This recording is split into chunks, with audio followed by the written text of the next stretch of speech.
Gestionar es hoy mucho más un reto al liderazgo como nunca antes. Lo prueba el éxito o el fracaso de varios gobiernos en el mundo para vacunar a su población. Pero también la diferencia entre aquellas compañías que logran reinventarse en estos tiempos para conquistar el futuro y aquellas que no lo logran y fracasan.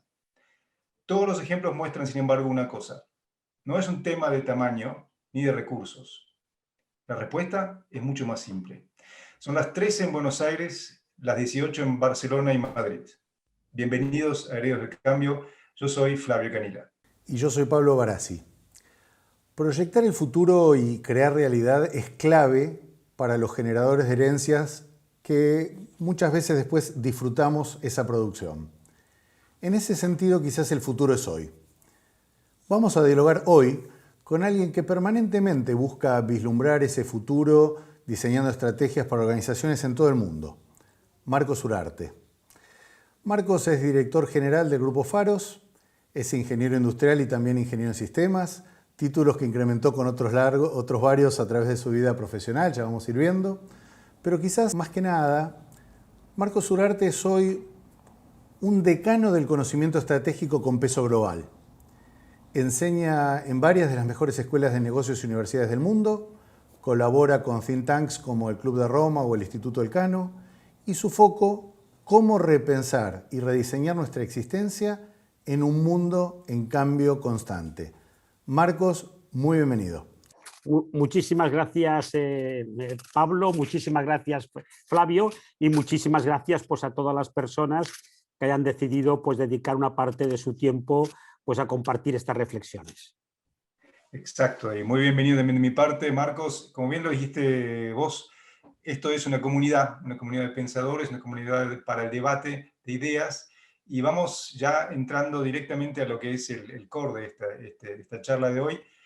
Como bien decía Pablo, vos sos experto en transformación, en cambio, de renombre internacional, global, y en este momento hay algo en cambio que nos desafía a todos de igual manera, por más experto que sea uno, por más menos experto que sea el otro. Estamos saliendo de un año que se podría llamar con un título un año entre pantallas. ¿Qué fue lo que más te desafió a ti, Marcos, en un año como este? ¿Qué te llevas de esta pandemia? Bueno, la verdad es que siempre, a lo largo de la historia, siempre que ha habido pues, como una gran crisis en el mundo, siempre ha habido impactos temporales e impactos duraderos. Por ejemplo, la Segunda Guerra Mundial, entre otros, representó la incorporación masiva de la mujer al mundo laboral y esto vino para quedarse. El 11 de septiembre de Estados Unidos representó un incremento de la seguridad en aeropuertos y aviones y esto vino para quedarse. El primer SARS representó un incremento del comercio electrónico, el nacimiento de Alibaba, esto vino para quedarse y el COVID-19 pues incluso ha hecho que esto tenga un crecimiento exponencial, ¿no? Luego ya, un poco en línea con lo que comentas, una primera pregunta que nos deberíamos hacer en todas las organizaciones, ¿cuáles son los impactos temporales y duraderos del COVID-19? Porque de esos impactos van a aparecer amenazas, van a aparecer riesgos, pero también sobre todo van a aparecer oportunidades. Entonces, yo simplemente por mencionar ahora dos, yo diría que uno clarísimo es todo lo que tiene que ver con teletrabajo, el teletrabajo, y el otro, y después voy a hacer una pequeña reflexión sobre cada uno de ellos, y el otro podría ser todo el incremento casi exponencial de la transformación digital. Se habla mucho de que el coronavirus va a cambiar muchas cosas, se habla de la nueva normalidad, aunque tampoco entiendo muy bien cuál era la vieja normalidad, es decir, porque realmente tampoco existía de alguna manera una vieja normalidad, ¿no? Pero sí que es cierto que el coronavirus, que por supuesto cambiará cosas, pero sobre todo yo creo que es un acelerador de cambios. Es decir, un acelerador. Disculpa que te interrumpa, Marcos, pero yo me refería más a tu desafío. ¿Cuál fue tu mayor desafío en este año? Mi mayor desafío es un desafío bastante permanente en mi vida. Primero, por supuesto, que es la preocupación por la salud de todas las personas más cercanas. Es decir, esta ha sido mi principal preocupación. Pero, es decir, a nivel de lo que podríamos decir profesional, y eso que voy a decir pues puede parecer como bastante frívolo, ¿eh? Yo diría que a mí tampoco me ha representado un gran desafío, porque siempre he sido una persona tremendamente curiosa, tremendamente inconformista, ¿eh? Lo que sí que es cierto que yo enseguida intenté convertir esta situación como en una oportunidad profesional, es decir, en una oportunidad profesional, y me di cuenta de que ciertas teorías que yo hacía ya años que un poco pues iba divulgando, incluso pues iba trabajando, y de la sensación que tenían, que es que se veían como algo conceptual teórico, realmente la perspectiva, de alguna manera el coronavirus las ha puesto en como una mirada imprescindible, como por ejemplo la perspectiva estratégica. Volviendo a este aprendizaje organizacional, tanto propio como de los que ves en colegas, en clientes, habías empezado a hacerle doble clic a dos que habías visto, uno en teletrabajo.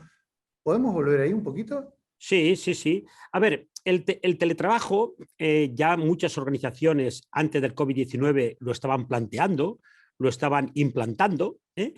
Pero el teletrabajo, yo digo que ha sido un modelo exitoso de improvisación, repito, exitoso, pero tiene que formar parte de un modelo de gestión.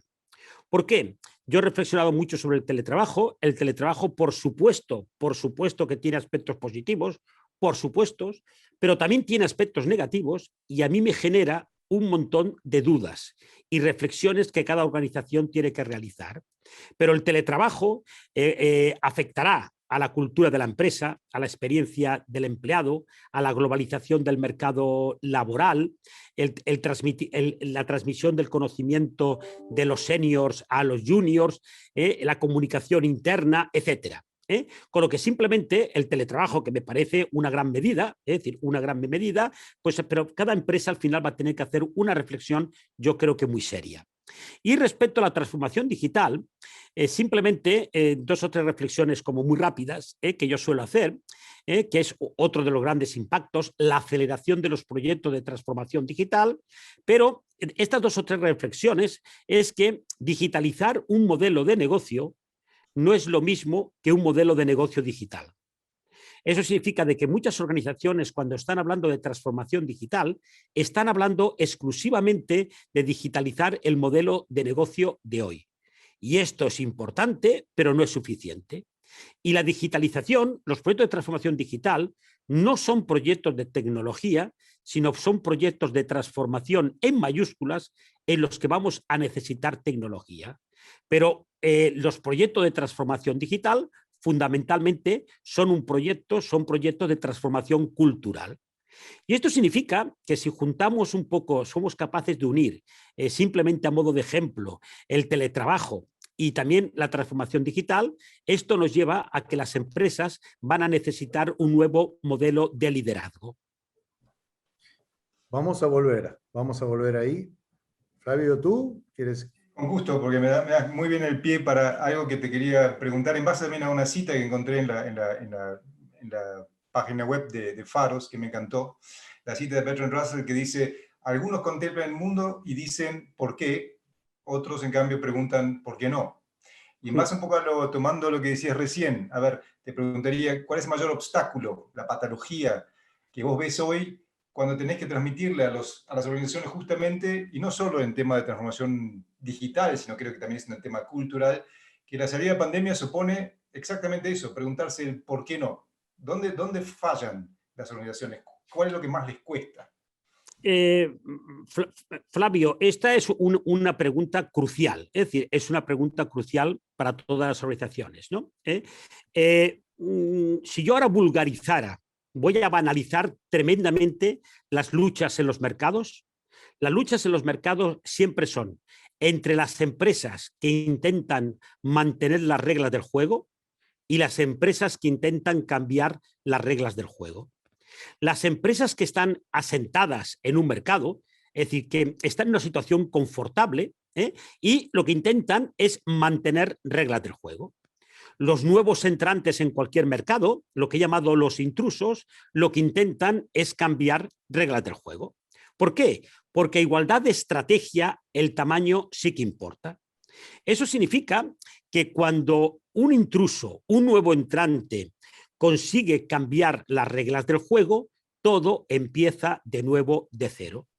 La estupidez que cometen las empresas exitosas es no darse cuenta de que si son exitosas es porque en un cierto momento cambiaron las reglas del juego. Y en el momento en que son exitosas, el resto de empresas van a intentar cambiar las reglas del juego. No darte cuenta que en el trono que tú estás sentado ahora, en el trono de líder o colíder, etcétera, antes había sentado otros y tú lo has echado. Y en el momento que tú estás allá, todo el mundo te va a intentar echar. Eso significa de que las empresas realmente deberían tener absolutamente un inconformismo permanente. Y una organización debe cuestionarse permanentemente lo que está haciendo. Fijaros que digo cuestionarse y no digo cambiar. No digo que tengamos que cambiar lo que estamos haciendo, pero no lo tenemos que cuestionar. ¿Qué ocurre? Lo que ocurre, y podríamos hablar de muchísimos ejemplos, las empresas, yo siempre he creído que la principal resistencia al cambio es el éxito.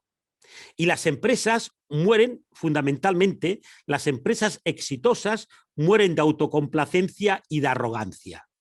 La autocomplacencia de decir, oye, si estamos bien, si estamos ganando dinero, si estamos mejor que nuestros competidores, y la arrogancia de creer que nadie lo puede hacer mejor que tú. Una organización debe sentirse absolutamente orgulloso de todo lo conseguido, pero tiene que tener una permanente cura de humildad. Y también, por desgracia, en muchas ocasiones los intereses de los directivos no coinciden con los intereses de las empresas. Es muy de acuerdo. Hermoso esto, digamos, como reflexión, Marcos. Y ahora, si vos ves en un momento de tanta incertidumbre global, donde inevitablemente esto que tú dices conlleva un cambio de mindset, que es qué pasa a ser clave, qué deja de serlo, ¿cómo pueden, digamos, o deben afrontar los líderes, como tú nombrabas, el propio temor, el miedo de sus equipos? O sea, ¿cómo piensas tú que se gestiona el temor y la angustia en un barco que, si para algunos se está hundiendo, para otros por lo menos se está moviendo? ¿Qué ves ahí? Bueno, primero, antes de contestarte a la pregunta más concreta sobre liderazgo, me gustaría hacer una reflexión sobre la incertidumbre. La incertidumbre siempre ha existido y a veces confundimos riesgos con incertidumbre. A veces lo confundimos. Los riesgos somos capaces de identificarlos, los evaluamos y somos capaces de tomar medidas. Por ejemplo, para conducir, para manejar, la lluvia es un riesgo. Y como es un riesgo, existen neumáticos para la lluvia, asfaltos para la lluvia, cursos de conducción para la lluvia. Pero en cambio, nos cuesta mucho más tomar decisiones en un entorno de incertidumbre. Volviendo a nuestro ejemplo, si la lluvia para conducir, para manejar, sería un riesgo, la niebla sería incertidumbre. Generalmente cuando conducimos, cuando manejamos más despacio, con lluvia o con niebla, pues generalmente conducimos más despacio con niebla. Esto significa de que las empresas van a tener que aprender de alguna manera a tomar decisiones y los líderes a liderar, a tomar decisiones en un entorno de incertidumbre y de riesgos. Y si esperamos a tener todas las certezas para tomar una decisión, posiblemente cuando tomemos la decisión, esta ya no tenga sentido porque habrán cambiado los supósitos de partida. Hay que encontrar un equilibrio entre lo que he llamado el saber incierto y las decisiones acertadas. Es decir, y esto nos va a obligar a estar permanentemente interactuando con el mercado, con el entorno. Para intentar contestarte un poco más, yo ahora ya igual hace 2 años, escribí un tuit que decía que después de muchos años, me había dado cuenta que la palabra CEO, lo de consejero delegado, tenía un mensaje oculto. Y nos decía cuáles eran las 3 principales funciones de un CEO. La C era cultura. La cultura de la empresa es de lo más estratégico de una empresa. La E, estrategia, la visión estratégica. Y la O, obsesión por el cliente. Para mí eran las 3 principales funciones que tenía un CEO. Al cabo de un tiempo escribí otro tuit y decía que me había dado cuenta de que faltaba otra letra más, y era una R, y por eso incluso en mis tarjetas de visita mi cargo pone creo. En vez de poner CEO, pone creo. ¿Qué es la R? Reputación. La reputación también es de lo más estratégico. Entonces, algo que yo me encuentro trabajando con muchísimos equipos directivos es que permanentemente están en el día a día. Permanentemente están en el día a día. Cuando yo he reflexionado el por qué están en el día a día, he llegado a una conclusión, y es que el día a día es la zona de confort de los directivos. El día a día solo, y si queréis poner solo entre comillas, nos exige tiempo, trabajar muchas horas, pero en el día a día no tomamos decisión de alto riesgo. Tomar decisiones sobre el futuro significa asumir muchos riesgos.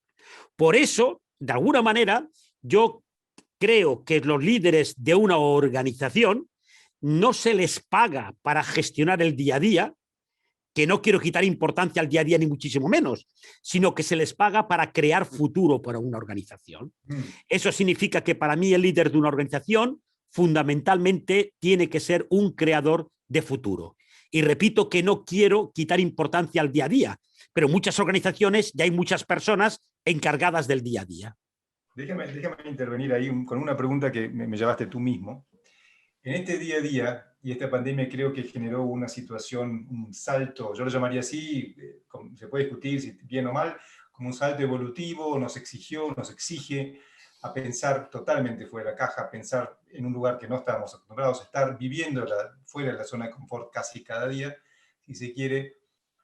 Para mí lo que está pasando es como una lucha por la supervivencia, a ver quién llega de la mejor manera a la otra orilla, si se quiere. Vemos industrias completas como la aeronáutica, como el turismo, o se reinventan o realmente muchos van a estar sufriendo. En esta lucha por la supervivencia, si se quiere, en el mundo nuevo en el cual estamos, y por eso hacemos este programa también, hay un valor que apareció, que siempre estuvo, pero que quizá apareció ahora por primera vez un poco más fuerte, con más predominancia, que sería la ética. ¿Cómo ves la ética y los valores en un modelo de liderazgo que exige más que nada supervivencia, adaptabilidad, cambio? ¿Cómo se hace eso? Vamos a ver, y también hago una reflexión previa e intento contestarte. Yo lo que estoy proponiendo desde el inicio de la pandemia, yo lo que he propuesto a todas las empresas que acompaño y en conferencias, etcétera, de que para mí me parece imprescindible que las empresas tengan 2 planes de acción en paralelo. Yo proponía un plan de acción 2020-2021 en su momento, donde íbamos a necesitar mucha microgestión, mucha lupa, mucho microscopio, porque el objetivo, tal como decías, es la supervivencia. Pero en paralelo me parecía imprescindible que tuvieran otro plan de acción a medio y largo plazo. Si en el plan de acción 2020-2021, que le llamé de shock, de choque, íbamos a necesitar microgestión, lupa y microscopio, en el plan a medio y largo plazo íbamos a necesitar los prismáticos y el telescopio. ¿Por qué? Porque el gran riesgo es que muchas empresas que superen el COVID-19 desaparezcan después del COVID-19. En este momento hay empresas que se están fortaleciendo y empresas que se están debilitando. Y esto solo lo veremos, de alguna manera, cuando la solución se estabilice. Por eso ahora esta situación que tenemos un poco como de crisis, entre comillas, generalizada, tapa muchísimas ineficiencias. Pero hay empresas que realmente se están preparando. Intentando un poco contestar de alguna manera un poco a tu reflexión, que me parece fundamental los temas de ética, fijaros que hasta hace, yo me atrevería a decir igual 3 años, es decir, pero generalmente las empresas tenían como un gran objetivo, y era el de la rentabilidad económica. Con lo que casi, lo voy a exagerar, solo estaban orientados a atender los intereses de un único stakeholder, que eran un poco los accionistas. Lo estoy exagerando un poco, ¿no? Yo ya hace años que decía que para mí el objetivo no era la rentabilidad económica, sino la rentabilidad económica de calidad. Rentabilidad económica de calidad. ¿Y qué significa rentabilidad económica de calidad? Sostenible en el tiempo. Para mí, los objetivos de una empresa no serían ganar mucho dinero un año y al año siguiente cerrar, sino igual ganar menos dinero un año, pero ganarlo durante mucho tiempo. En el momento que nosotros hablamos de sostenibilidad, de alguna manera, aparece que tenemos que encontrar un equilibrio entre los diferentes stakeholders, entre los diferentes grupos de interés. Y por eso también, ahora ya muchísimas empresas ya no solo hablan de que el objetivo es la rentabilidad económica, sino un cierto retorno social. Estamos hablando del capitalismo consciente, estamos hablando del valor compartido. Estamos hablando de iniciativas como Business Roundtable, de que realmente lo que intenta un poco es alinear todos estos intereses. Luego eso significa que para mí, de alguna manera, yo diría que los temas de compromiso con la sostenibilidad, con el medio ambiente, y ahí, vamos a decir, incorporaría la ética, a mí me parecen objetivos que hoy ninguna organización puede soslayar, ninguna. Porque las muertes más rápidas de las organizaciones son por reputación. Y cada vez la sociedad va a ser mucho más exigentes, de alguna manera, con la postura de las organizaciones. Luego, para mí, realmente también, y esto de alguna manera lo enlazaríamos con el liderazgo, necesitamos unos tipos de liderazgo más humanistas, más comprometidos, no centrados tanto en el corto y más en generar valor para la organización y para todos los grupos de interés relacionados. Nosotros justamente con Flavio siempre decimos que todos los que estamos seleccionando para conversar a lo largo del mundo son justamente esos líderes conscientes o aquellos que están muy cerca también de esos líderes conscientes. Déjame tomar esta última parte con algo que dijiste al principio y que la pregunta es bien puntual. Una de las cosas que cambia inevitablemente cuando alguien llega a una organización, por ejemplo un joven llega a una organización es, como bien vos decías, este tema de quiénes son los referentes, cómo se hace la transferencia de los más senior a los menos senior y demás. ¿Cómo pensás vos que se transmite realmente bien el tema de, por ejemplo, el placer de hacer las cosas bien? El placer de hacer las cosas correctas correctamente en este momento. Bueno, Pablo, la verdad es que cada organización es un mundo. Y aquí volveríamos a la importancia que tiene la cultura. La importancia que tiene la cultura.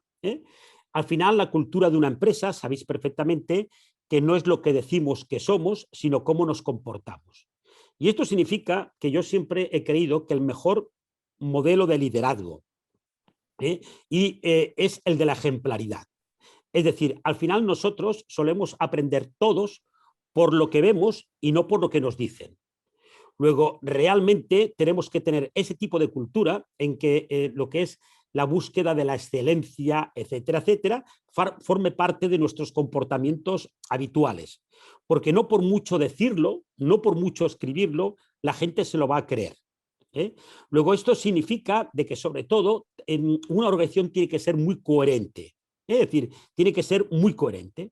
Y eso significa de que los líderes también tienen que ser muy coherentes. Y los seniors tienen que ser muy coherentes con lo que de alguna manera intentan transmitir a los juniors. Es decir, realmente una de las cosas que peor soportamos el ser humano es la incoherencia. Es algo que no acabamos de entender. Podemos casi soportar cualquier comportamiento, es decir, aunque no nos guste, pero si son coherentes. Pero la incoherencia lo llevamos muy mal. Ahora, los líderes justamente para hacer eso y poder liderar con el ejemplo, como bien decís, ellos también tienen que batallar con sus propios temores, con sus propios miedos a la supervivencia, con sus propios incertidumbres sobre hacia dónde va la organización que están liderando también. ¿Cuál sería el faro que ellos tendrían que estar mirando para lograr sostener ese ejemplo de hacer las cosas bien por el placer de hacer las cosas bien y transmitir con eso una coherencia en el hacer?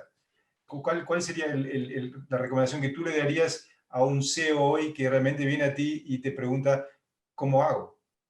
Es decir, que hablamos mucho de líderes, pero líderes tampoco hay tantos. Tampoco hay tantos. Hay mucho capataz, hay mucho jefe, hay mucho manager. Es decir, que no quiero menospreciar a ningún perfil, pero líderes, de alguna manera, hay pocos. Sabéis perfectamente, mucho mejor que yo, que ya desde la antigua Roma estaba todo bastante definido. Y en la antigua Roma habían dos palabras un poco que siguen siendo los cimientos del liderazgo, que son la autoritas y la potestas. La potestas es el poder que tienes en función del cargo que estás ocupando, la autoridad formal, lo que pone en tu tarjeta, y la potestas es temporal. Y en cambio, de alguna manera, pues la autoritas en el fondo es lo que tú eres, la autoridad moral. Cuando una persona tiene potestas y tiene autoritas, decimos que es un líder. Tiene la autoridad formal y la autoridad moral. Cuando una persona tiene potestas y no tiene autoritas, entre comillas, decimos que es un dictador. Le hacemos caso porque es el jefe, aunque sea un cretino. Lo manda el jefe. Cuando en una organización, a cualquier nivel, hay alguien que tiene autoritas y no tiene potestas, no siempre, pero eso puede ser el indicio de un conflicto. Eso puede ser un cambio. A quien la gente sigue no tiene el poder, y eso puede ser un enfrentamiento con el poder. Y el peor de los escenarios, cuando no hay ni potestas ni autoritas, que sería la anarquía, el caos. Cuando una organización te nombra gerente general, te está dando potestas, te está dando capacidad de mandar, pero tú no eres un líder hasta que tu equipo no te lo reconoce. El líder te hace tu equipo cuando te reconoce la autoritas y voluntariamente te da la potestas. Esto significa, de alguna manera, de que, bueno, podríamos hablar muchísimo de liderazgo, es decir, muchísimo de liderazgo, pero en el fondo yo creo que uno de los objetivos de un líder es conseguir que el resultado del equipo sea superior a la suma de las individualidades. Es decir, sería uno de los muchos, ¿no? Y al final, yo creo que el éxito de un líder es rodearse de personas que tengan más talentos complementarios al suyo. Los directivos de primera se rodean de gente de primera y los directivos de segunda se rodean de gente de tercera para parecer de primera. Cuanto más mediocre es el líder, entre comillas, de una organización, más mediocre es su equipo directivo. Los mediocres siempre se rodean de gente más mediocre que ellos. Luego, nuestro éxito como líderes vendrá de rodearnos de personas que tengan más talentos complementarios a los nuestros. Marcos, ¿cómo evolucionó, si es que en algo, tu visión sobre lo que es la innovación en las experiencias de transformación que viste el último año, por ejemplo? ¿Cambió algo la definición de qué es innovación de Marcos Urarte? No. Es decir, es que yo creo que, vamos a ver, que no han cambiado tantas cosas. Es decir, yo creo que no ha cambiado, yo creo que hemos aprendido poco. Es decir, yo creo que hemos aprendido muy poco. Es decir, la innovación, vamos a ver, la innovación muchas veces lo confundimos con el I+D. Y el I+D es una parte de la innovación. Pero la innovación es mucho más. Eso significa de que la innovación en tecnología y en producto, que es la que generalmente hacen las empresas, nos da ventaja competitiva durante muy poco tiempo. La tecnología está al alcance de todas las empresas que la pueden comprar, que son muchas, y cuando una empresa innova en un producto, sus competidores no es que se lo copien, sino partiendo de su innovación lo van a mejorar. La innovación en tecnología y en producto no es cuestionable, pero nos da ventaja competitiva durante muy poco tiempo. Es decir, la innovación, como todo, en el fondo es un tema de cultura. Por eso diferenciamos lo que son empresas que hacen innovación de empresas innovadoras. Y la innovación tampoco está directamente relacionada con el presupuesto. No es cierto que solo puedan innovar empresas que tengan muchos recursos económicos. Y las innovaciones más radicales y que en muchas ocasiones no cuestan dinero son las innovaciones en modelos de negocio. Son a veces innovaciones que no cuestan dinero y suelen ser mucho más radicales, más difíciles de copiar. Fijaros que cuando hablamos de innovación podríamos hacer múltiples clasificaciones, pero simplemente por comentar una, hablamos de la innovación incremental o de mejora continua, que es la que generalmente hacen las empresas. Después hablamos de la innovación de creación no disruptiva. La innovación de creación no disruptiva es cuando sacamos un producto, un servicio al mercado inexistente, pero que no mata a ningún producto o servicio anterior. Por ejemplo, el POSIT, por ejemplo, el Viagra. Y después nos encontramos la innovación disruptiva. La innovación disruptiva es cuando sacamos un producto y un servicio, pero que sí que mata algún producto, algún servicio de alguna manera existente. Eso significa de que las empresas deberían tener estrategias para los tres tipos de innovación. Pero la inmensa mayoría de las empresas que hacen innovación se centran exclusivamente en la incremental o de mejora continua. Queremos llevarte ahí a lo que es otro aspecto que también quizá cambió, yo diría, me animaría a decir, y tú me refutarás, la idea de lo que es la competitividad, si se quiere. En cuanto a, tú bien lo dijiste, en tu definición personal te llamas creo y no SEO, y la O es por el foco en el cliente. Ahora, desde antes sabíamos que el foco tenía que ser el cliente, tanto externo como interno, ¿no? Entonces, en base a eso, me cambió el concepto de competitividad para una empresa que está saliendo de la pandemia. ¿Tiene que pensar otra cosa? ¿O qué debería hacer para prepararse para el tiempo cuando la vacuna ya nos haya inmunizado a todos? Yo sobre el tema de competitividad he trabajado muchísimo, incluso me publicaron un artículo en la revista de Harvard donde definía la fórmula de la competitividad. Primero, importante, que no todo el mundo lo tiene claro, es que entienda la diferencia entre productividad y competitividad. Cuando tú le preguntas a una empresa a qué está orientada, te suele decir que a la competitividad. Pero cuando tú te das cuenta y la analizas, te das cuenta de que muchas empresas están orientadas exclusivamente a la productividad y no a la competitividad. ¿Qué es la productividad? No voy a dar ninguna definición técnica, ni muchísimo menos.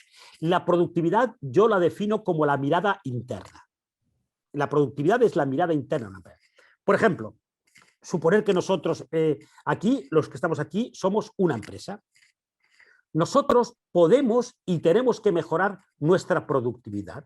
La productividad es más, pero lo solemos asociar bastante a eficiencia. Es más, pero nosotros podemos y tenemos que mejorar nuestra productividad. Muy bien. Pero en otras salas iguales que la que estamos nosotros están nuestros competidores. Y nuestros competidores también están mejorando su productividad. Y dos reflexiones de sentido común. Yo puedo influir en la productividad de nuestra sala, pero yo no puedo influir en la productividad de mis competidores y tengo que pensar que mis competidores no son más tontos que yo. Muy bien, por otro. Al final del día, una persona de esta sala, el comercial de esta sala, va a salir al pasillo, va a salir al mercado a vender lo que aquí estamos haciendo. Y lo mismo que sale nuestro comercial al mercado a vender lo que aquí hacemos, van a salir el resto de comerciales de las otras salas, de nuestros competidores, al mismo pasillo, al mismo mercado. Y se van a encontrar todos los comerciales en el mercado.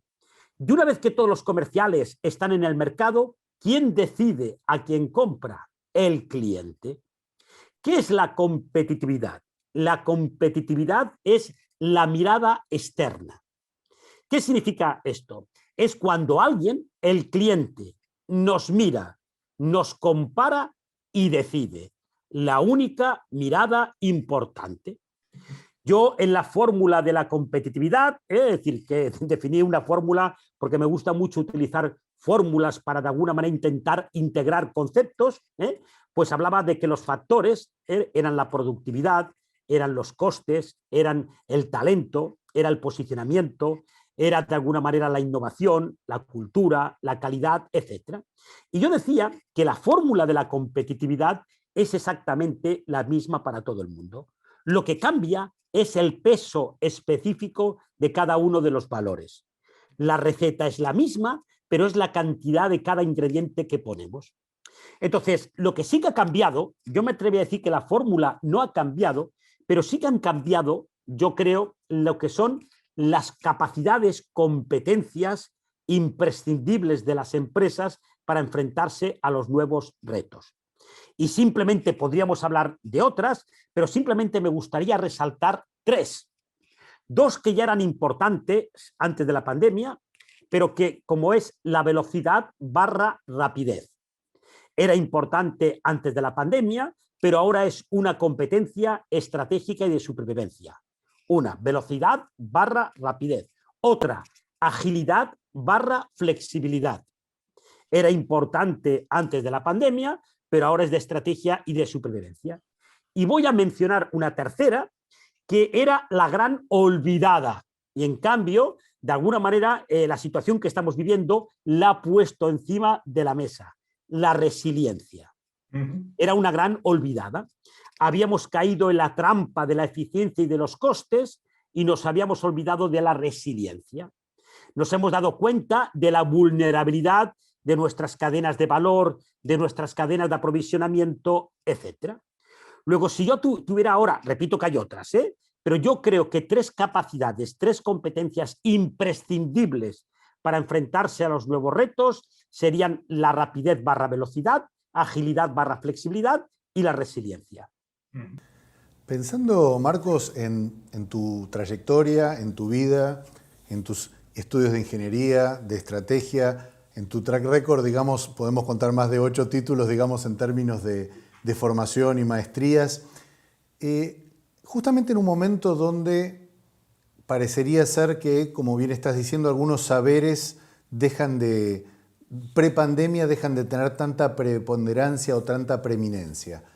Me gustaría concretamente que vos me digas quién te inspiró y quién lo hace ahora.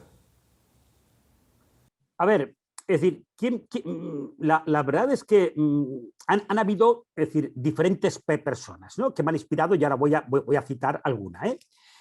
Realmente, yo creo que algo que me caracteriza es la curiosidad infinita que tengo. Esta curiosidad infinita y esta capacidad que tengo por ilusionarme hace que me complique muchísimo la vida. Porque a todo acabo diciendo que sí, porque me hace ilusión y después siempre pienso, ¿para qué he dicho que sí? Es decir, a ver, tengo una capacidad infinita de complicarme la vida, una curiosidad. Eso hace que yo sea una persona de retos. Y además, retos que solo me pongo yo, es decir, que solo me pongo yo, es decir, que solo me pongo yo. Entonces, por esa ilusión que me hace, de alguna manera, pues aprender nuevas cosas. Yo, pues, por ejemplo, para mí, una persona que de alguna manera me ha inspirado mucho, de alguna manera, en su momento, pues fue un enorme experto en liderazgo, que es Javier Fernández Aguado. Me inspiró muchísimo y me creó curiosidad por la historia, por una parte de la historia, etcétera. Y después también me ha inspirado mucho porque he aprendido mucho, es decir, yo de alguna manera que un poco pues un teniente general que se llama Francisco Gant, que él de alguna manera fue el que me hizo ilusionarme muchísimo por todos los temas de geoestrategia, geopolítica, geoeconomía, que yo me dedico mucho a eso. Es decir, yo me dedico mucho, de alguna manera, también a estos temas, ¿no? Y yo me encuentro, de alguna manera, yo me considero una de las personas más afortunadas del mundo porque cada día aprendo. Es decir, yo cada día soy un afortunado, cada día aprendo, leo muchísimo, escucho mucho, pero por mi mente, por mi forma de ser, yo leo de alguna manera y siempre intento, o cuando escucho una noticia, siempre intento buscar las causas, los porqués. ¿Qué quiero decir con esto? Con esto lo que quiero decir es que vivimos en una época de un exceso de información y desinformación, de ruido, pero permanentemente nos quedamos con los grandes titulares. Nos quedamos con el gran titular y los grandes titulares están siempre manipulados, porque hay alguien que tiene interés en dar este titular. Por eso, en todos los sitios del mundo, tú coges la noticia, la lees en un periódico en el mismo país la lees en otro periódico y te da la sensación de que están hablando de cosas totalmente distintas. Entonces, yo siempre intento, cuando veo algún hecho relevante, intento buscar los porqués, las causas. Porque si yo no entiendo los porqués y las causas, nunca voy a entender nada. Entonces, mi curiosidad, de alguna manera, me lleva a estar interesado por muchísimas cosas. Entonces, no tengo de alguna manera como grandes, me gustaría decir mucho que mira, me inspira mi padre, es decir, pero tampoco es cierto. Es decir, yo a mi padre lo quiero mucho, lo admiro mucho de alguna manera, pero no considero que haya sido un inspirador. Yo creo, y eso que voy a decir ahora queda muy mal, ¿no? Pero yo creo que tengo una capacidad de automotivarme y de inspirarme infinita. Muy bien. Entonces, ahí viene muy bien mi siguiente pregunta, que es ya casi la última. ¿Cuál es el gran pendiente que tiene Marcos Urarte? Pues mira, yo te diría que me van apareciendo pendientes continuamente. Yo te diría que ahora, de alguna manera, mi reto es que ya estoy, pero acabar posicionándome entrando en más consejos o de administración o consejos asesores. ¿Y en lo personal? Algo que quieres, siempre que soñaste en hacer, que no sea profesional, que sea realmente algo personal. Mira, es decir, vamos a ver, yo ahora tengo una gran ilusión que es mi nieto. Ajá. Es decir, mi nieto. Es decir, mi nieto. Tengo hobbies como juego a tenis, la lectura, etcétera. Pero voy a decir, fijaros para que veáis, es decir, yo viajo muchísimo, me encanta viajar, viajamos muchísimo, tanto por placer, de alguna manera, como por trabajo. Y dos cosas que me quedan pendientes, pero que yo creo que ya no las voy a poder hacer. Pero fijaros qué cosas más raras voy a decir. Una, volar en un caza, en un avión de guerra. Es decir, y la otra era visitar la Meca. Es decir, fijaros que de alguna manera, pero bueno, he estado a punto de hacer las dos. Lo de la Meca se complicó en un cierto momento porque tienes que conseguir un permiso especial y tal, y lo de un caza yo creo que ya con mi edad lo máximo que me permitirían es limpiar el caza, pero ya no creo que me permitieran montarme en un caza, ¿no? Pero no, es decir, es que yo nunca he sido demasiado, y puede parecer un contrasentido, de planificar casi nada mi vida. Yo siempre creo que he sido una persona muy abierta para identificar oportunidades, pero sobre todo para crear oportunidades. Y creo que tengo una mente muy simplista, en el sentido de que cualquier tema complejo, yo lo que intento es muy rápidamente trocearlo en temas mucho más sencillos. Creo que soy muy rápido ejecutando, pero yo intento simplificar las cosas, ¿no? Entonces, yo no me planteo, mi vida me ha enseñado, incluso en Argentina, hace 3 o 4 años me pidieron dar una conferencia personal, y cosa que nunca había hecho, di una conferencia sobre mi vida, mis aprendizajes, etcétera, sobre mi vida, ¿no? Pero yo la verdad es que creo que al final, oye, yo alguna vez que me han preguntado ¿y qué te gustaría que pusieran en tu epitafio? Pues yo diría fue lo que quiso ser. Va la última por mi lado, Marcos, y ha sido un gusto escucharte y disfrutarte.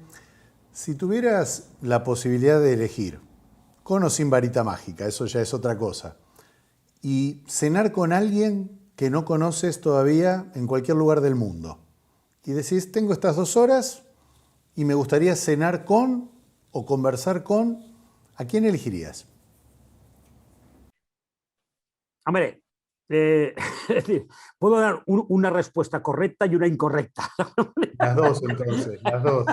Es decir, la correcta, pues posiblemente una persona que de alguna manera creo que es de las personas con una visión holística más importante del mundo, sería Bill Gates. Es decir, creo que es de las personas que tienen una visión holística más importantes del mundo. Esta sería la correcta. Y de alguna manera, pues un poco, bueno, no, me quedo con la correcta. Me quedo con la correcta. Por favor, estamos en familia. No, esto no lo oye nadie. ¿No? Y después No, aparece... lo oyen muchos. Pues por eso, y después aparece en un juicio. No, no, no.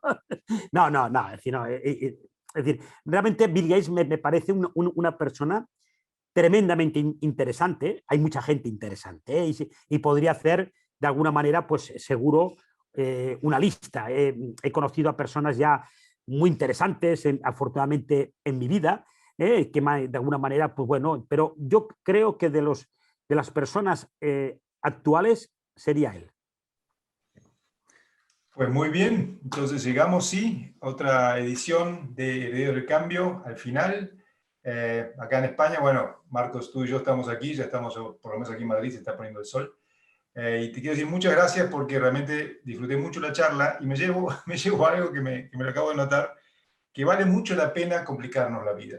Así que compliquémonos un poquito más la vida siguiendo tu ejemplo para llegar a donde no nos imaginábamos y quizá también algún día volar en un caza, por ejemplo. Así que, Marcos, muchas gracias por tus reflexiones, por tus intereses y bueno, ojalá hasta muy pronto por este canal otra vez.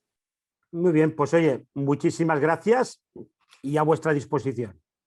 Muchas gracias entonces a Marcos, muchas gracias a todos por estar y como siempre, por favor, no dejen de hacernos sus observaciones, sus comentarios, sus críticas en este espacio que está hecho para pensar juntos el hoy, pero siempre, siempre mirando al mañana. Hasta la próxima edición de Herederos del Cambio.